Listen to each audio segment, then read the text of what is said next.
Hello बच्चों, कैसे हो आप सब। मैं पंकज कुमार स्वागत करता हूं आप सभी के YouTube channel A to S Adda 9 to 12 foundation पर। तो मैं आशा करता हूं आप सभी की दिवाली बहुत अच्छी रही होगी। तो दिवाली आप सबने मना ली है, तो अब आगे की कार्रवाई अपन शुरू करते हैं। पढ़ाई आपकी बहुत ज़रूरी है। आपकी अब 10th क्लास आपकी चल रही है और ज़्यादा टाइम अपने अपने पास बचा नहीं है। 3 महीने का टाइम अपना है, 3 महीने के अंदर अपने को सिलेबस कंप्लीट करना है। अच्छे तरीके से अपने को प्रिपरेशन करनी है। अपने जहाँ पर अपन ने छोड़ा है अपन वहीं से स्टार्ट करते हैं।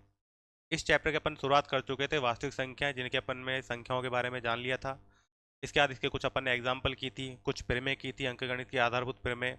एग्जाम्पल होने के बाद में अपन ने चैप्टर स्टार्ट करवा दिया था, फर्स्ट क्वेश्चन उसका अपना हो चुका था। तो आज अपन स्टार्ट करते हैं सेकेंड चैप्टर से, जिसमें अपना चल रहा है गुणनखंड के बारे में। तो गुणनखंड के अंदर आपको बता दिया था कि एलसीएम और एचसीएफ आपको किस तरीके से निकाले जाते हैं। तो क्वेश्चन पढ़ो क्या कह रहा है कि पूर्णांकों के निम्नलिखित युग्मों के एचसीएफ और एलसीएम ज्ञात कीजिए तथा इसकी जांच कीजिए कि दो संख्याओं का गुणनफल, यानी कि दो संख्याओं का जो गुणनफल यानी कि 26 और 91 का जो गुणनफल है वो इनका एचसीएफ और एलसीएम के गुणनफल के बराबर आना चाहिए। अगर आएगा तो इसका मतलब अपना जवाब सही होगा, अगर नहीं आएगा तो इसका मतलब हमने कहीं ना कहीं मिस्टेक हुई है, वो अपने को नहीं करना है। तो अपन फर्स्ट क्वेश्चन अपन लेते हैं और फर्स्ट क्वेश्चन अपन करते हैं कि 26 एंड 91, यानी कि 91। तो एलसीएम अपने को निकालना है। तो एलसीएम के बारे में आपको अच्छे से सिखाया कि अगर एलसीएम किसी भी संख्या का निकाला जाता है तो इस तरीके से आप बना लो इसका सबसे छोटे भाग दो। ये अपन ने तो 26 को अपन क्या लिख सकते हैं, 2 × 13। इसी तरीके से 91 को अपन निकाल लेंगे। 91 के अंदर सबसे छोटे भाज्य संख्या 2 है, 2 का नहीं जा रहा, अपने को देखना है कि भाई किसका भाग जा रहा है। तो इसमें जा रहा है 7 का। 7 का भाग दिया, कितनी बार गया, 13 बार। फिर 13 से एक बार, यानी कि ये हो जाएगा अपने पास 26 का। फिर अपने पास हो जाएगा 91। 91 का क्या हो जाएगा अपने पास में, 7 × 13। क्लियर है। अब अपने को निकालना है कि इसका एलसीएम क्या है। तो एलसीएम में आपको बताया था जो संख्या जितनी बार आ रही है सबको ले लो, लेकिन जो संख्या सेम है उसको छोड़ दो। 2 भी आ रहा है, 7 भी है और 13 है। ठीक है, इनको जब अपन ने गुणा किया तो 13 7 91, 91 91 दूना 182। एससीएफ अपने को निकालना है। तो एससीएफ के बारे में आपको पता ही रखा, एससीएफ क्या होता है, सबसे छोटी जो घात वाली है वो। तो सबसे छोटी घात वाली देख लो कौन सी है, लेकिन वो चीज़ जो कॉमन होनी चाहिए सब में। 2 इसमें इसमें नहीं है तो 2 नहीं आएगा। 7 इसमें इसमें नहीं है, नहीं आएगा। 13 जो है दोनों आ रहा है, तो इसका क्या आ जाएगा, 13। अब अपना यहाँ तक एलसीएम और एचसीएफ अपन ने निकाल लिया, यहाँ तक अपना काम हो चुका है। इसके बाद का जो काम है वो अब आने वाला है। बाद का काम क्या है कि बोल रहा है कि दो संख्याओं का गुणनफल। अब दो संख्याएं कौन कौन सी है, 26 और 91। तो देखो, दो संख्याओं का गुणनफल। अब दो संख्याओं का गुणनफल कौन कौन सी है, 26 और 91। गुणा करो इनको भाई, 26 को 91 से गुणा करेंगे तो कितना आएगा, 6 एकम 6, 6 नाम 54, 2 एकम 2, 9 दूना 18, कितना आएगा बताओ, 2366। कितना आएगा अपने पास, 2366। यानी कि अपन ने दो संख्याओं का गुणनफल तो अपन ने कर लिया। अब क्या बोल रहा है अपने को, एलसीएम इंटू एचसीएफ। तो यहाँ पर देख लो, एलसीएम इंटू एचसीएफ, ये वाला फॉर्मूला अपने पास दे रखा है कि इनका जो गुणनफल है, इनका गुणनफल कितना आ गया, 2366। तो इनका जो गुणनफल आएगा वो इसके इक्वल आना चाहिए। अगर इसके इक्वल आ रहा है तो अपना सही है, अगर नहीं आ रहा है तो अपना गलत है। अब करो एलसीएम इंटू एचसीएफ। अब देखो एलसीएम अपने पास कितना आ रहा है, देखो यहाँ पर बताया आपको 182, और एचसीएफ आपका कितना आ रहा है यहाँ पे देखो, एचसीएफ आपका कितना आ रहा है देखो यहाँ पे 13। इसको गुणा किया 13 दूना 26, कैरी कितना किया अपन ने, 2, 13 अट्ठे 104 और 2 106, 10 अपन ने कैरी किया, 13 कम 13 और 10 23। तो देख लो दोनों बराबर आ रहा है। तो इसी प्रकार अपना दो संख्याओं का गुणनफल बराबर एचसीएफ इंटू एलसीएम अपना हो जाएगा, कोई दिक्कत है यहाँ तक। इसी तरीके से आपको सभी सवाल जितने दे रखे हैं आपको सारे इसी तरीके से करने हैं। मैं आपको पहला आपको दे दिया भाई, आपका पहला आपका कंप्लीट हो चुका है, कोई दिक्कत है यहाँ तक बताओ। अब इसी का अपन सेकंड क्वेश्चन उठाते हैं। सेकंड क्वेश्चन आपको क्या कह रहा है? सेकंड क्वेश्चन में कह रहा है 510 और 92। कितना कह रहा है आपको? 510 और 92। वही सेम प्रोसेस रहेगी, इनका भी अपने को क्या निकालना है? एलसीएम निकालना है। एलसीएम की प्रोसेस कितनी है, क्या है अपने देख लो। मैं अपन एचसीएम निकालते तो इस तरीके से निकालते हैं एलसीएम। सबसे छोटी अभाज्य संख्या 2, 2 दूना 4, 2 पंजे 10, 2 पंजे 10। अब कितना आ रहा है? 255। अब देखो 255 में लास्ट में कितना आ रहा है? 5 आ रहा है, 5 में 2 का भाग नहीं जाएगा। अब आपके पास में क्या है यहाँ पर, इनको देखो जोड़ो, 5 और 5 10 और 2 12। 12 में 3 का भाग जाता है, 12 में 3 का भाग जाता है तो पूरे में भी जाएगा। 3 अट्ठे 24, 3 पंजे 15। अब क्या है? 8 और 5 13, 13 में नहीं जाता। 4 का जाएगा नहीं, 4 के लिए लास्ट में होनी चाहिए दो संख्याओं वाली संख्या जो 4 से विभाजित हो जाए। 5 का जा सकता है तो 5 का भाग अपन ने दिया, 5 एम 5, 5 सत्ते 35। और 17 खुद एक अभाज्य संख्या है क्योंकि इसके अलावा कोई और है नहीं। तो क्या आ जाएगा इसका? 2 इंटू 3 इंटू 5 इंटू 17, ये अपने को दे रखा है। इसी तरीके से अपने को 92 का निकालना है। 92 का देख लो, सबसे छोटी अभाज्य 2, 2 चौके 8, 2 छके 12, 2 से भाग दिया 23। 2 का जा नहीं रहा, 2 का जा नहीं रहा तो अब देख लो 3 का भी नहीं जा रहा, 4 का नहीं जा रहा, 5 का नहीं जा रहा, 6 का नहीं जा रहा। इसका मतलब खुद 23 है तो 23 के अलावा कोई और भी है क्या? बता दो, 23 के अंदर किसी और संख्या का भाग जाता है क्या? नहीं जाता। तो 23 खुद एक अभाज्य संख्या, तो इसका क्या हो जाएगा? 2 इंटू 23, या फिर इसको अपन लिख सकते हैं 2 की पावर 2 इंटू 23। क्लियर है? अब क्वेश्चन में अपने को बोल रहा है कि दो संख्याओं का गुणनफल, दो संख्याओं का गुणनफल। अब दो संख्याएं कौन कौन सी अपने पास में? 510 इंटू 92। तो करो इनको, 510 इंटू 92, 0 0 0 9 45, 0 0 9 4 5, यानी कि कितना आ जाएगा? 45,900। क्लियर है? कोई दिक्कत? दो संख्याओं का हो गया अपने पास में। अब बच क्या रहा है इसमें? एलसीएम तो अपन ने ले लिया, ठीक है, एलसीएम तो अपना आ चुका है, एलसीएम अपना आ चुका है। अब बचा क्या अपने पास? एचसीएफ। तो एचसीएफ में देख लो क्या है इसमें? एचसीएफ ऐसी संख्या जो दोनों में कॉमन हो। दो इसमें भी आ रहा है, इसमें भी आ रहा है, लेकिन दो इसमें और इसमें दोनों में आ रहा है। तो देखो दोनों में क्या आ सकता है? 2 की पावर 2 आ सकती है, 2 आएगा केवल। तो आपको बताया है कि जो सबसे छोटी घात वाली संख्या है कौन सी है? 2। इसके अलावा कुछ और आ रहा है क्या इसमें? 23 है, और इसमें देख लो कुछ और है क्या? 23 कहीं आ रहा है क्या? नहीं आ रहा। तो इसका मतलब इसकी सबसे छोटी क्या हो जाएगी? एचसीएफ कितना हो जाएगा अपने पास? 2 हो जाएगा। कितना हो जाएगा? 2। अब आपको करना क्या है? आपको निकालना है एलसीएम इंटू एचसीएफ, ये निकालना है। तो एलसीएम देखो अपने पास क्या दे रखा है, सामने देख लो, एलसीएम अपने को दे रखा है। एलसीएम अभी लिया नहीं है, अभी ले लेते हैं। एलसीएम देखो, एलसीएम में 2 इसमें है, 2 इसमें भी, लेकिन सबसे बड़ी घात वाली संख्या है तो 2 का पावर 2 इंटू 3 उसमें है, इसमें नहीं है लेकिन लेना पड़ेगा क्योंकि एलसीएम में क्या है, सबको लेना पड़ता है। इसमें 5 है, इसमें भी नहीं है, लेना पड़ेगा। 17 और 23, ये पूरी संख्या अपनी क्या है? एलसीएम की है। क्योंकि आपको शुरुआत में जब फर्स्ट क्लास हुई थी अपने, उसमें आपको बताया था एलसीएम के अंदर जितनी भी संख्याएं सबको लेना है, यानी कि ले लो सबको। मैसे में जो चीज़ें कॉमन है केवल उसी को लेना है, उसके अलावा कोई भी चीज़ अपने को एक्स्ट्रा चीज़ें नहीं लेनी है। यहाँ तक अपना क्लियर है? अब अपने को करना होता है H C F into L C M. करोगे इसको, 2 into 2 into 2 into 3 into 17 into 23। ठीक है, ये आप लोगों के लिए छोड़ा है, इसको आप लोग कंप्लीट कर लेना। इसके बाद में नेक्स्ट क्वेश्चन जो अपना वो दे रखा है 336 और 54।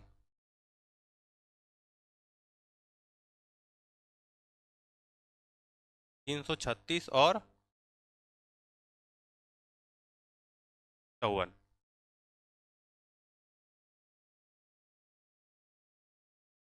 तो वही करते हैं, सबसे पहले प्रोसीजिंग अपनी स्टार्ट। 336, 336 का एलसीएम अपन निकालते हैं। सबसे छोटी अभाज्य संख्या 2, 2 एकम 2, 2 छः 2 अट्ठे 16, 2 अट्ठे 16, 2 चौके 8, 2 से किया 2 चौके 8, 2 दूना 4, 2 से किया 21, 3 से 7, फिर 7। यानी कि मैं यहाँ पर 336 को क्या लिख सकता हूँ, 2 इंटू 3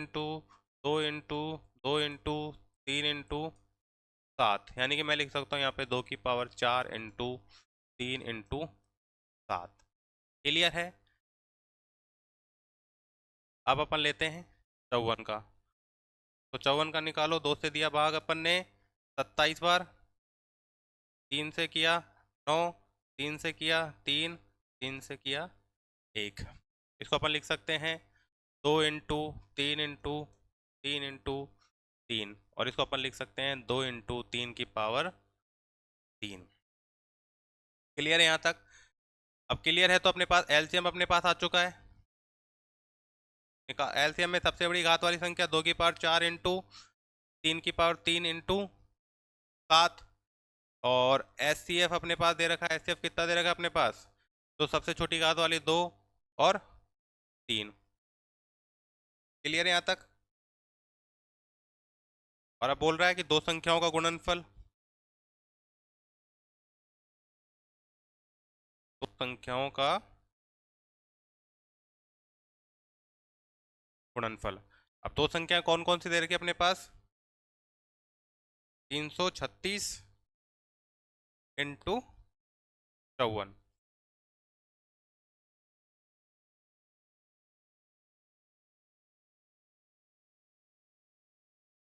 करो इस 5 चौके, सॉरी 4 छिंग 24, 2, 4 तिया 12 और 2 14, 4 तिया 12 और 1 13, 5 छः 30, 3 5 तिया 15, 3 18, 5 तिया 15 और 1 4 4 11, 6 7 और 1 8 और 1, यानी 18,144।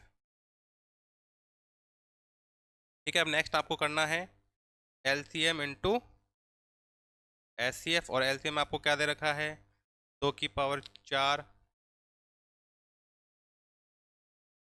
इंटू 3 की पावर 3 इंटू 7 इंटू 2 इंटू 3, यही आएगा आपका। आप करोगे जब इसको। सेकंड क्वेश्चन अपना कंप्लीट हो चुका है। सेकंड क्वेश्चन के बाद में अब अपन लेते हैं थर्ड क्वेश्चन। थर्ड क्वेश्चन में क्या दे रखा है कि अभाज्य गुणनखंड विधि द्वारा निम्नलिखित पूर्णांकों के एलसीएम और एचसीएफ ज्ञात कीजिए। क्या दे रखा है आपको, अभाज्य गुणनखंड विधि। और अभाज्य गुणनखंड विधि आपको बता ही रखी है अच्छे तरीके से। फर्स्ट क्वेश्चन अगर अपन लेते हैं तो फर्स्ट क्वेश्चन में आपका 12, 12 को अपन क्या लिख सकते हैं, 2 इंटू 2 इंटू 3। ठीक है। इस तरीके से ये आपको शुरुआत में बताया था, फिर भी वापस बता रहा हूँ कि 12 का भाग दिया 2 6 12, 2 तिया है, तो अपन क्या लिख सकते हैं, 2 इंटू 2 इंटू 3। इसी तरीके से 15 का है, 15 का क्या लिख सकता हूँ मैं,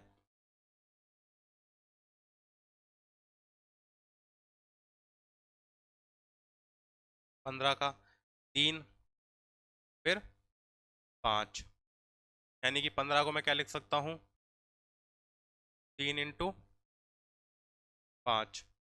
इसी तरीके से मैं 21 को क्या लिख सकता हूँ, 3 इंटू 7। क्लियर है यहाँ तक। अब क्या बोल रहा है कि निम्नलिखित अभाज्य गुणनखंड विधि द्वारा निम्नलिखित पूर्णांकों के एलसीएम और एचसीएफ ज्ञात कीजिए। तो मेरे को सीधी सी बात है कि एलसीएम के अंदर मैंने बताया था ऐसी संख्या जो कॉमन हो, ठीक है, नहीं हो तो भी ठीक है, आनी सब में चाहिए, ऐसा भी जरूरी नहीं है, क्योंकि एलसीएम मैंने बताया कि आपको जितनी भी है सबको ले लो, जितना भी है अपने को सबको लेना है। तो देखो सबको अगर अपन लेते हैं तो इसमें लेते हैं 2 इंटू 2 इंटू 3 इंटू 5 इंटू 7। कैसे आया, क्योंकि इसमें 2 है, इसको अपन अगर दूसरे अगर लिखें तो इसको मैं लिख सकता हूँ 2 की पावर 2 इंटू, क्लियर है। यहाँ पर 2 की पावर 2 है, यहाँ पर इसमें 2 नहीं है, तो मैंने 2 की पावर 2 यहाँ पर ले लिया। यहाँ पर 3 है, यहाँ पर 3 है, यहाँ पर 3 है, तो तीनों में से एक मैंने ले लिया। यहाँ पर 5 है, उनमें नहीं है, लेकिन 5 मेरे को लेना है। 7 उनमें दे रखा है और में नहीं है, 7 मेरे को लेना है, ले लिया मैंने।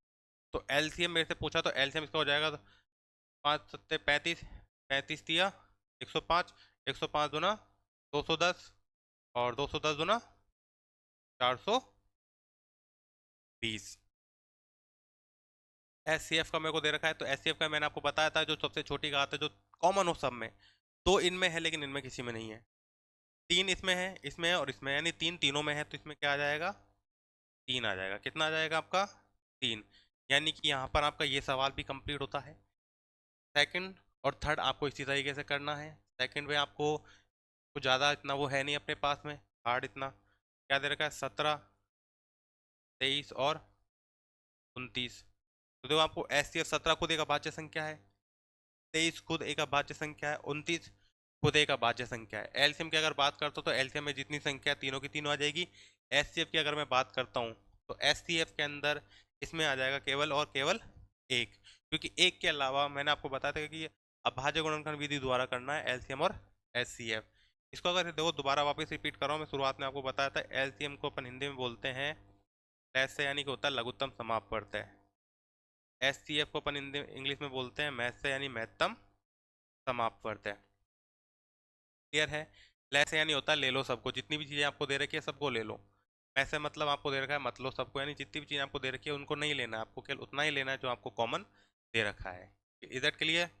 ठीक है, क्वेश्चन नंबर 3 तक अपना हो चुका है। क्वेश्चन नंबर 4 बहुत ही आसान सवाल है, और इस तरीके के सवाल मैंने आपको सेकंड वीडियो के अंदर आप देख लेना, सेकंड वीडियो में आपको मैंने करवाया था, फिर भी मैं आप पर वापस आपको करवा रहा हूँ। तो हल अपन इसका लेते हैं कि आपको दे रखा है, गिवन है आपको S C F 306 into, sorry 306 और 657 का आपको गिवन है कितना, 9, ये आपको दे रखा है। और एलसीएम आपको ज्ञात करना है, एलसीएम 306 और 657 का आपको क्या करना है, ज्ञात करना है। इसके लिए आपका फॉर्मूला होता है, और फॉर्मूला ये होता है कि आपका S C F into L C M बराबर 2 संख्याओं का घनफल। क्लियर है यहाँ पर आपका। तो एच सी एफ आपको कितना दे रखा है, 9। एलसीएम मेरे से पूछा गया है, एलसीएम को ये रहने दो, दो संख्याएं कौन कौन सी दे रखी है, 306 और आपका कितना दे रखा है, 657। तो एलसीएम बराबर 306 इंटू 657 बट्टे में हो जाएगा 9, यानी कि 9 से आपको क्या करना है, डिवाइड करना है। तो डिवाइड कर लो इसको, 9 तिये 27, 3 कैरी किया, 9 चौक 36, यानी कि आपको करना है 34 इंटू 657, 7 चौक 28, 2 5 चौके 20 और 2 22, 6 चौके 24 और 2 20, 7 तिये 21, 5 तिये 15 और 2 17, 6 तिये 18 और 1 19, यानी 8 3 3 और 11 1 12, 22,338 आपका हो जाएगा इसका आंसर, 22,038, ये आपका इसका आंसर है। क्लियर है यहाँ तक, कोई दिक्कत? ठीक है, इसी तरीके से अपन आगे लेते हैं कि जांच कीजिए कि क्या किसी प्राकृत संख्या n के लिए संख्या 6 की पावर n अंक जो है वो शून्य पर समाप्त हो सकती है। इसके लिए आपको मैंने पहले ही बताया था, और इसी प्रकार का एक क्वेश्चन आपको करवा दिया था, एक एग्जाम्पल करवा दिया था जिसमें था 4 आपको दे रखा था कि क्या कोई प्राकृत संख्या n के लिए 4 की पावर 0 जो है वो समाप्त हो सकती है। क्लियर है? तो ज़्यादा कुछ नहीं है, आपको देखो सीधी सी बात इतना है, अगर ऐसा क्वेश्चन अगर कभी भी आ जाए वैसे एग्जाम के पर्पज के हिसाब से ज़्यादा इतना इंपॉर्टेंट नहीं है क्योंकि अभी तक पूछा नहीं गया है ये, लेकिन फिर भी अपन आपको बता देते हैं, अगर करना है तो देख लो किस तरीके से आपको करना है। जब ये चले आपका ऐसा क्वेश्चन दे दे तो आपसे पूछा क्या है कि क्या किसी प्राकृत संख्या n के लिए 6 की पावर n, तो पहली बात मुझे एक बात बताओ भाई, 6 की पावर n के लिए बोल रहा है जीरो पर समाप्त हो रही है, तो जीरो पर अगर समाप्त हो रही है तो सबसे छोटी संख्या कौन सी होगी? दिमाग में आ रहा होगा 10, भाई जीरो पर समाप्त होने वाली तो 10 ही है, उससे बड़ी 20, 30, 40, 50, इन सबसे छोटी अगर पूछा तो सबसे छोटी कौन सी है?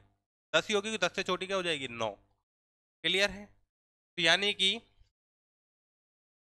अगर कोई संख्या जीरो पर समाप्त हो रही है, यदि कोई संख्या शून्य पर समाप्त होती है तो वह संख्या 10 होगी। भाई जाहिर सी बात है, अगर शून्य पर अगर समाप्त हो रही है तो 10 ही होगी, है ना? कोई दिक्कत? या फिर दूसरे शब्दों में अगर मैं बोलूं, दूसरे शब्दों में कहें तो वह संख्या 2 × 5 से विभाजित होगी।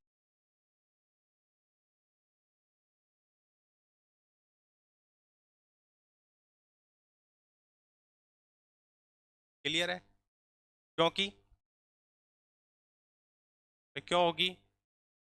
क्योंकि 10 बराबर 2 × 5 होता है। क्या यही होता है क्या? बताओ।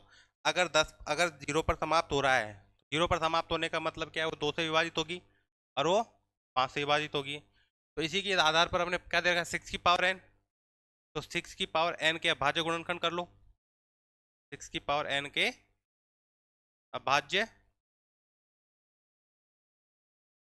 गुणनखंड क्या होंगे बताओ? 2 × 3 उसकी पावर n, यही होगा ना? या फिर 2 की पावर n × 3 की पावर n, बताओ यही होगा क्या? अब यहाँ पर आपको कहीं 5 दिख रहा है क्या? बताओ, दिख रहा है क्या? यानी कि 6 की पावर n के अंतर्गत अंदर 2 और 3 के अलावा कोई और अभाज्य गुणनखंड नहीं है। यानी 6 की पावर n के 6 की पावर n में 2 और 3 के अतिरिक्त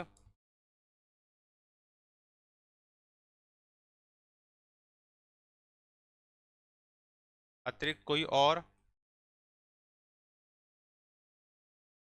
अभाज्य गुणनखंड नहीं है। और इसका मतलब अगर 6 की पावर n में 2 और 3 के अतिरिक्त कोई और अभाज्य गुणनखंड नहीं है, इसका मतलब 6 की पावर n जो है 5 से विभाजित नहीं होगा।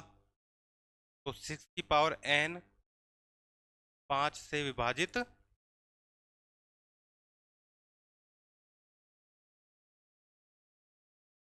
नहीं है। क्लियर है? और जब वो 5 से विभाजित ही नहीं है तो अपना सीधी सी बात है, 5 से विभाजित, क्योंकि अगर जीरो पर समाप्त अगर अपन कर रहे हैं तो 2 से तो हो रहा है, लेकिन 5 से भी होना जरूरी है, क्योंकि 2 से करेंगे, करते जाएंगे, लेकिन 2 से करने का मतलब 10। 10 के अगर मैं आपको यहाँ पर करके दिखाता हूँ, 10 के अगर मैं इस तरह करता हूँ तो कितना आएगा मेरा? 5 आएगा। कितना आएगा?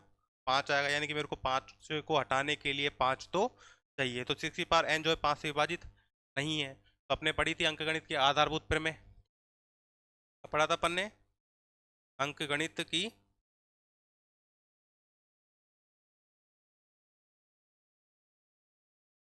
आधारभूत प्रमेय की अद्वितीयता हमें यह सिद्ध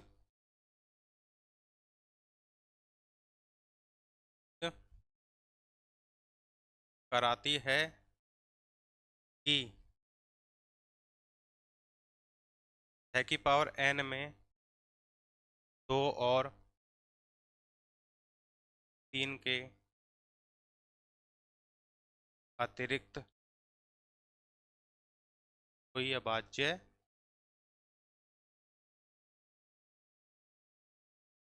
गुणनखंड नहीं है। पूछा क्या है? अतः 6 की पावर n अंक जो 0 पर समाप्त हो सकती है क्या?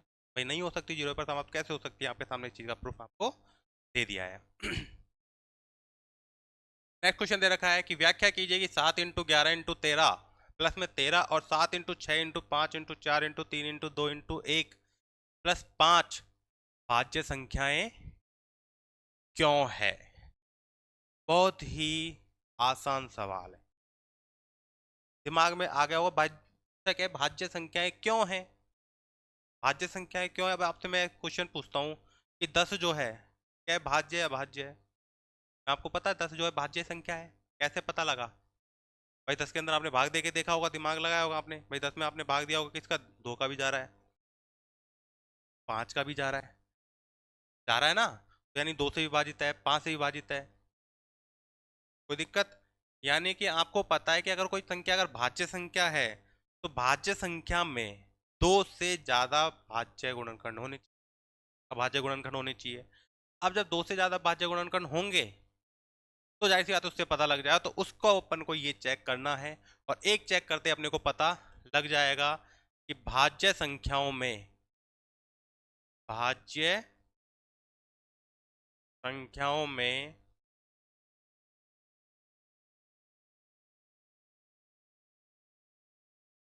2 से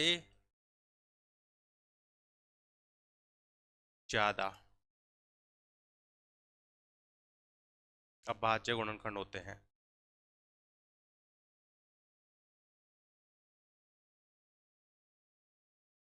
भाज्य संख्याओं में 2 से ज्यादा भाज्य गुणनखंड होते हैं, तो इसको चेक करेंगे भाज्य गुणनखंड है या नहीं है। तो इसमें देख लो, चेक कर लो, 7 इंटू 11 इंटू 13 प्लस में 13 ये दे रखा है, तो इसमें एलसीएम आ रहा है 13, एलसीएम 7 इंटू 11 प्लस 1, इसको अपन किया तो 13 इंटू 7 इंटू 12 यही है।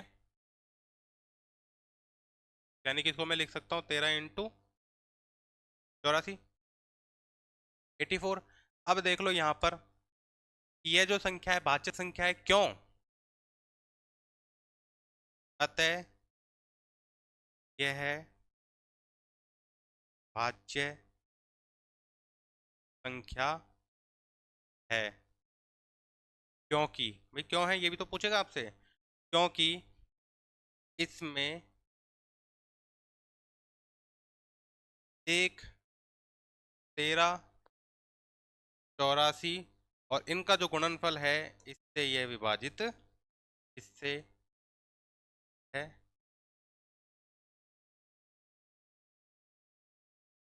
से यह इसमें विभाजित है। क्लियर है? कोई दिक्कत? तो आपके यहाँ तक 6 सवाल हो चुके हैं, और अब अपन लेते हैं इस चैप्टर मतलब 1.1 का लास्ट सवाल। लास्ट क्वेश्चन आपका है कि किसी खेल के मैदान के चारों ओर एक वृत्ताकार पथ है, इस मैदान पर एक चक्कर लगाने में सोनिया को 18 मिनट लगते हैं। कैसा है वृत्त? और वृत्त आपको कैसा होता है आपको पता ही है, इस तरीके से है। तो अब इस मैदान का चक्कर लगा तो रही है, ये लगाना इसने स्टार्ट कर दिया है। इसको कितना लग रहा है? सोनिया को 18 मिनट लगते हैं। तो यहां पर देख लो, सोनिया को मैदान का चक्कर लगाने में लगा समय कितना है? 18 मिनट। नेक्स्ट कौन है? जबकि इसी मैदान का एक चक्कर लगाने में रवि को 12 मिनट लगते हैं। रवि को मैदान का चक्कर लगाने में लगा समय 12 मिनट। क्लियर है। अब वो बोल रहे हैं कि मान लीजिए कि वे दोनों एक ही स्थान और एक ही समय पर चलना प्रारंभ करके एक ही दिशा में चलते हैं तो कितने समय बाद वो पुनः प्रारंभ एक स्थान पर मिलेंगे। ये सर्कल है अपना, ठीक है, अपना सर्कल है। सर्कल पर एक ने यहां से स्टार्ट किया, दूसरे ने भी यहीं से स्टार्ट किया, और वो एक ही दिशा में चल रहे हैं, एक ही दिशा में चल रहे हैं। लेकिन एक को जो है 18 मिनट का समय लगता है और एक को जो है 12 मिनट का समय लगता है। इसका मतलब एक की जो है स्पीड वो कम है और एक की क्या स्पीड ज्यादा है। अब वो बोल रहा है कि इन्होंने चलना तो स्टार्ट कर दिया, तो ये जल्दी अपना चक्कर पूरा करेगा और ये अपना थोड़ा चक्कर लेट पूरा करेगा। क्लियर है। लेकिन वो पूछा कि दोनों को कितना समय लगेगा मिलने में, तो वो अपन निकाल लेते हैं।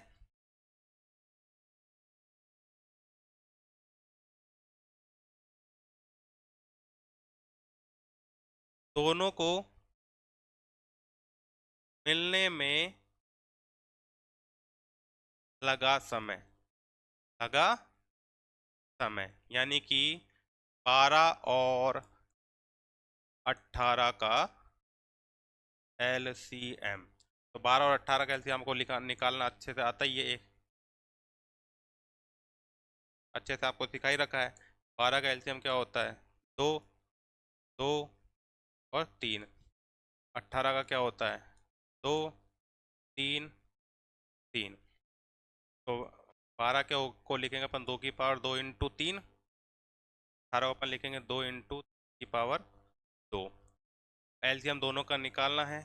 LCM के अंदर बताया कि 2 की सबसे बड़ी घात है 2 और 3 की सबसे बड़ी घात है, तो इसको लिखेंगे 4 इंटू इसको लिखेंगे 9। ये हो जाएगा आपका 36।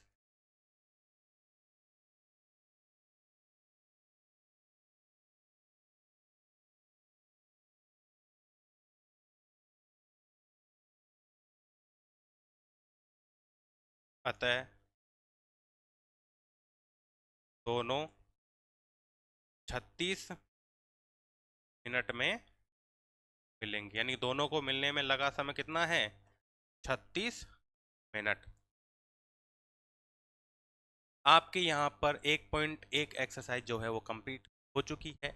इसके आगे की क्लास जो है वो परिमेय संख्याओं से रिलेटेड है कि भाई परिमेय संख्या किस प्रकार करेंगे। आज की क्लास का अपन यहीं पर ही समापन करते हैं। जय हिंद, जय भारत।